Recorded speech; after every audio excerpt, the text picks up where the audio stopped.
అందరికీ నమస్కారం అండి. భగవద్గీతలో 6వ అధ్యాయమైన ఆత్మ సంయమ యోగం గురించి తెలుసుకుందాము. ఈ ఆత్మ సంయమ యోగంలోని శ్రీకృష్ణుడు అర్జునునితో ఇలా పలికెను: నిజమైన సన్యాసులు మరియు యోగులు ఎవరంటే ఫలాసక్తి లేకుండా తమ కర్తవ్య కర్మలను నిర్వర్తించే వ్యక్తులు, కానీ కేవలం అగ్నిహోత్ర యజ్ఞములని విడిచిన లేదా శారీరక క్రియలు త్యజించిన వ్యక్తి యోగి కాదు. ఓ అర్జున, సన్యాసము మరియు కర్మయోగము ఒకటేనని తెలుసుకొనుము. ఎందుకంటే భౌతిక కోరికలను విడిచిపెట్టకుండా యోగి కాలేడు. ఓ అర్జున, యోగమును సాధించవదలిచిన మునికి కర్మయోగము సాధనమని చెప్పబడుచున్నది.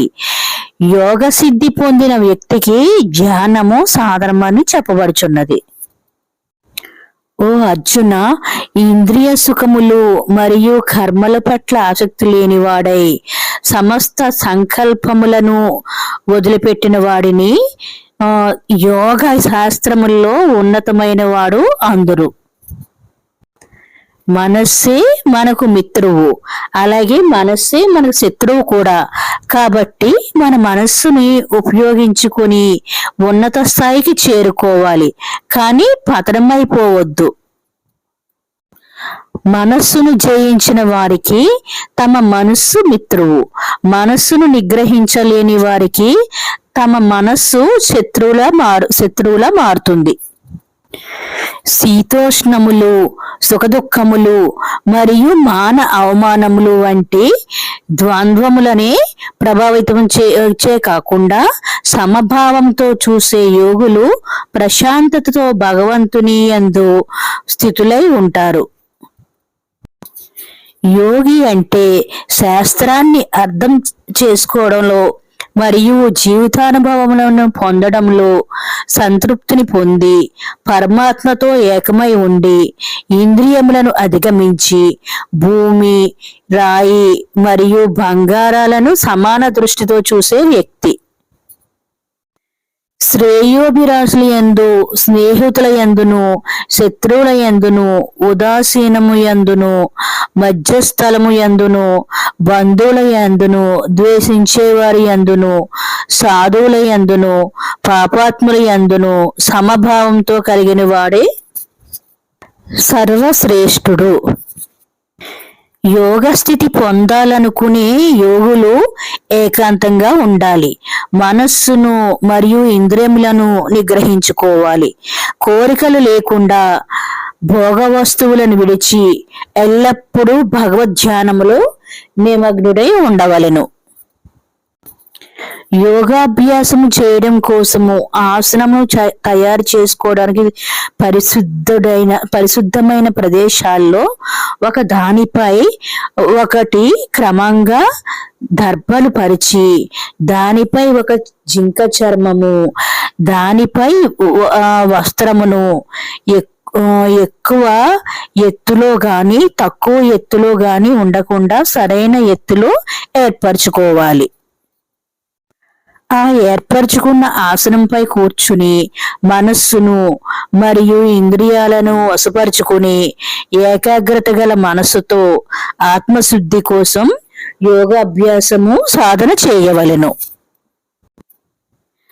శరీరమును, మెడను, శిరస్సును కదల్చకుండా స్థిరంగా ఉంచి దిక్కులు చూడకుండా తన ముక్కు చివరి భాగం మీద దృష్టి నిలిపవలెను. ప్రశాంతమైన మనస్సుతో భయాలను విడిచిపెట్టి బ్రహ్మచర్య వ్రతమును పాటిస్తూ మనోనిగ్రహముతో నాయందే ఏకాగ్రత నిలిపి నన్నే పరమ లక్ష్యంగా చేసుకుని జ్ఞానమునందు నిశ్చలుడై ఉండవలెను. ఈ విధముగా మనోనిగ్రహంతో సాధన చేస్తున్న యోగి ఎల్లప్పుడూ మనస్సుని భగవంతుని యందే నిమగ్నం చేసి భౌతిక బంధాల నుండి విముక్తితో పరమానందమైన శాంతిని పొందుచున్నాడు. ఓ అర్జున, అతిగా తినేవారికి లేదా అస్సలు తినని వారికి, అలాగే అతిగా నిద్రించే వారికి లేదా ఎల్లప్పుడూ మేల్కొని ఉండేవారికి యోగ సిద్ధి కలగదు. ఆహారము మరియు వినోదము విషయంలో మితమైన విధానాన్ని పాటించడం, పని మరియు విశ్రాంతి మధ్య సమతుల్యతను వ్యవహరించడము మరియు నిద్రలో క్రమబద్ధతతో ఉండే యోగికి అన్ని దుఃఖాలు పోగొట్టే యోగసిద్ధి కలుగుతుంది. క్రమశిక్షణతో మనస్సును స్వాధీనపరుచుకుని ఆత్మయందే నిశ్చలంగా నిలిపి సమస్త ఇంద్రియ కోరికలను జయించి స్వలాభ వాంఛలను వీడిన వారికి యోగ సిద్ధి కలుగుతుందని చెబుతారు. గాలి లేని చోట దీపం ఎలా కదలకుండా ఉంటుందో యోగి యొక్క మనస్సు సంపూర్ణంగా భగవంతుని యందు నిమగ్నమై భక్తి యొక్క బలంచే నిలకడగా ఉండును. యోగాభ్యాసం ద్వారా నిగ్రహింపబడిన మనస్సు శాంతి పొందుతుంది. ఆ శుద్ధమైన మనస్సు ద్వారా ఆత్మను దర్శించగలడు మరియు ఆత్మానందము పొందును. ఆత్మానందము ఇంద్రియములకు అతీతమైనది, పవిత్రమైన సూక్ష్మబుద్ధి ద్వారా మాత్రమే గుర్తించబడుతుంది. ఆ బ్రహ్మానందమును అనుభవించుచు ఆత్మస్వరూపము యందు స్థితుడైన యోగి ఆత్మతత్వం నుంచి ఏమాత్రము చలించడు. ఆత్మతత్వం పొందిన యోగి దానికంటే గొప్పది మరొకటి ఉందని భావిస్తాడు మరియు ఎంత పెద్ద కష్టము వచ్చినను ఏమాత్రము చలించకుండా స్థిరమైన ప్రశాంతత కలిగి ఉంటాడు. దుఃఖముల నుండి విముక్తిని కలిగిస్తున్నది ఈ యోగము అని తెలుసుకొనుము. ఈ యోగమును దృఢ సంకల్పంతో ఉత్సాహంతో కూడిన మనస్సుతో నిశ్చయముగా అభ్యాసము చేయవలెను. సంకల్పముల వలన జనించిన అన్ని కోరికలను సంపూర్ణంగా విడిచిపెట్టి ఇంద్రియములను సమస్త విషయాల నుండి మనసుతోనే నియంత్రించవలెను.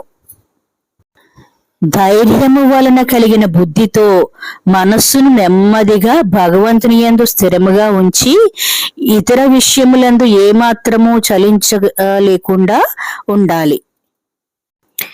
నిలకడలేని చంచలమైన మనస్సు ఏ ప్రాపంచిక విషయముల మీదకు వెళ్తుందో ఆయా విషయముల నుండి మనస్సును మళ్లించి ఆత్మయందే స్థిరముగా నిలుపవలెను. నిర్మలమైన మనసు కలవాడు క్రామ క్రోధ ఉద్వేగములకు అతీతుడు, పాపరహితుడు మరియు భగవత్ ప్రాప్తి పొందిన యోగి అత్యున్నతమైన స్థానము పొందగలుగుతాడు.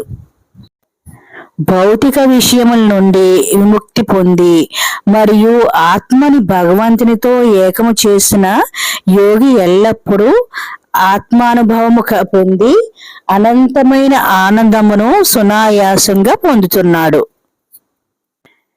యోగ సిద్ధి పొందిన వారు అన్నిటినీ సమభావంతో చూస్తూ సర్వభూతముల యందు తమ ఆత్మను, తమ ఆత్మయందు సర్వభూతములను దర్శిస్తారు. ఎవరైతే సర్వ ప్రాణుల యందు నన్ను మరియు నా యందు సర్వ ప్రాణులను చూచునో అట్టి వానికి నేను కనబడకపోను, నాకతడు కనబడకపోడు. ఓ అర్జున, నాయందే ఏకీభావస్థితుడై ఉండి సర్వ ప్రాణులలో నన్ను దర్శించుకున్న యోగి ఎల్లప్పుడూ సమస్త కార్యకలాపములు చేస్తూ ఉన్న నాయందు లీనమై ఉంటాడు. అన్ని ప్రాణులలోని భగవంతుణ్ణి చూసేవారు, సుఖదుఖములను సమానంగా చూసేవారు మరియు ఇతరుల సుఖ దుఃఖములను కూడా తమ వాటిగానే భావించే యోగులు పరమశ్రేష్ఠులుగా చెప్పబడుచున్నారు. ఇది విన్న అర్జునుడు శ్రీకృష్ణునితో ఇలా పలికెను: ఓ మధుసూదన, సమభావముచే కలుగు యోగము గూర్చి నీవు ఉపదేశించావు, కానీ నా నిలకడలేని మనస్సు వలన నాకు ఆచరించలేని మరియు సాధించలేనిదిగా అనిపిస్తున్నది. ఓ కృష్ణ, ఈ మనస్సు ఎంత చంచలమైనది, నిలకడలేనిదిగా ఉంది, బాగా బలమైనది, అల్లకల్లోలమైనది. కోపము, కామము, ఈర్ష, ఆందోళన, భయము, మమకారాసక్తి వంటివి కలిగిస్తున్నవి మరియు మొండిదైనది. ఏదైనా హానికరమైన ఆలోచన పట్టుకుంటే దాన్ని వదిలివేయడానికి ఒప్పుకోదు. కనుక అట్టి మనస్సును నిగ్రహించడము గాలిని ఆపుట కన్నా చాలా కష్టమైనదని భావిస్తున్నాను. ఇప్పుడు శ్రీకృష్ణుడు అర్జునుడికి ఇలా సమాధానం చెప్పెను. ఓ మహాభావ అర్జున, నీవు చెప్పింది నిజమే. నిలకడలేని మనస్సును నియంత్రించబడడం అనేది చాలా కష్టమైనది. కానీ అభ్యాసము మరియు వైరాగ్యము ద్వారా మనస్సును వశపరుచుకోవచ్చు. మనస్సుపై నియంత్రణ లేని వ్యక్తికి యోగ సిద్ధి కలుగుట కష్టమైనది. కానీ మనస్సును నిగ్రహించే ప్రయత్నం చేసేవారికి అభ్యాసం ద్వారా యోగ సిద్ధి పొందగలరని నా అభిప్రాయము. అప్పుడు అర్జునుడు శ్రీకృష్ణునితో ఇలా పలికెను. అంకిత భావంతో యోగ సాధనమును ప్రారంభించినప్పటికీ చంచలమైన మనస్సు వలన తగినంత సాధన చేయడములో విఫలమై ఈ జీవితములో అంతిమ లక్ష్యాన్ని చేరుకోలేని యోగ పరిస్థితి అంటే ఏమిటి? ఓ కృష్ణ, యోగ సిద్ధి కోసం ప్రయత్నించి సాధించలేని వ్యక్తి భౌతిక సంపద మరియు ఆధ్యాత్మిక సంపద రెండు లేనివాడై విడిపోయి చెడిపోయిన మేఘములాగా నశించడు కదా.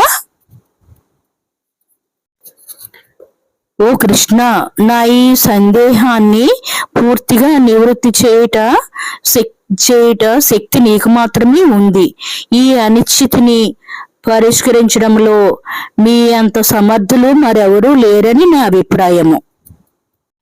ఇప్పుడు శ్రీకృష్ణుడు అర్జునుతో, ఓ అర్జున, యోగ సిద్ధి కోసం ప్రయత్నం చేసి సాధించలేకపోయినా వారికి లోకములో గాని పరలోకములో గాని ఎలాంటి హాని కలగదు.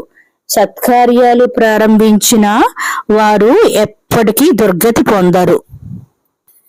యోగ భ్రష్టుడు అంటే ఈ జన్మలో యోగ సిద్ధి సాధించలేకపోయిన వాడు కూడా పుణ్యకర్మలు చేసేవాడు పొందే స్వర్గలోక ప్రాప్తిని పొంది ఎన్నో సంవత్సరాలు అక్కడ గడిపిన తరువాత పవిత్రులైన మరియు సంపన్నులైన కుటుంబంలో పునర్జన్మ పొందుతున్నాడు. లేని పక్షములో జ్ఞానవంతులైన యోగులు వంశంలో జన్మింతురు. ఈ లోకమునందు అటువంటి జన్మ అత్యంత భాగ్యవంతమైనది.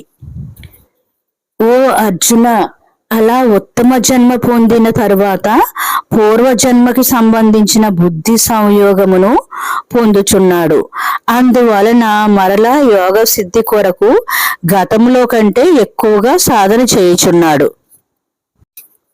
ఓ అర్జున, గత జన్మ అభ్యాస ఫలితంగా ఆ యోగ భ్రష్టుడు తమ ప్రయత్నాలతో సంబంధం లేకుండా అనివార్యంగా భగవంతుని దిశగా ఆకర్షించబడతాడు. అట్టివారు వేదాలలో వివరించబడ్డ కర్మలు ఆచరించే వారికి అతీతంగా ఎదుగుతారు. ఓ అర్జున, పట్టుదలతో యోగ సాధనము ప్రయత్నించే యోగి అనేక గత జన్మల పుణ్యఫలముల వలన ఈ జన్మలోనే యోగ సిద్ధిని పొంది సంపూర్ణ పాహరహితమైన మోక్షము పొందుచున్నాడు. ఓ అర్జున, తపస్వి కంటే, జ్ఞానుల కంటే మరియు కర్మ కంటే కూడా యోగి శ్రేష్ఠుడు కనుక నీవు యోగిని కమ్ము. ఓ కృష్ణ, నా దృష్టిలో ఎవరైతే ఎల్లప్పుడూ మనస్సును నాయందే నిలిపి నా పట్ల అంకితాభావము మరియు విశ్వాసంతో ఉండి నిరంతర ఆరాధన మరియు భక్తితో నాపై దృష్టి కేంద్రీకరించి స్థిరమైన మానసిక స్థితిని సాధించేవాడు అత్యంత ఉన్నతమైన యోగి. ఇది భగవద్గీతలో 6వ అధ్యాయమైన ఆత్మ సంయమ యోగము 47 శ్లోకాలకి తాత్పర్యము వివరించబడింది. మీకు నచ్చితే please like, comment and subscribe. తప్పులుంటే మన్నించగలరు. కామెంట్లో మీ అభిప్రాయము తెలపండి. నా ఈ చిన్ని ప్రయత్నాన్ని ఆదరిస్తారని ఆశిస్తూ ధన్యవాదములు.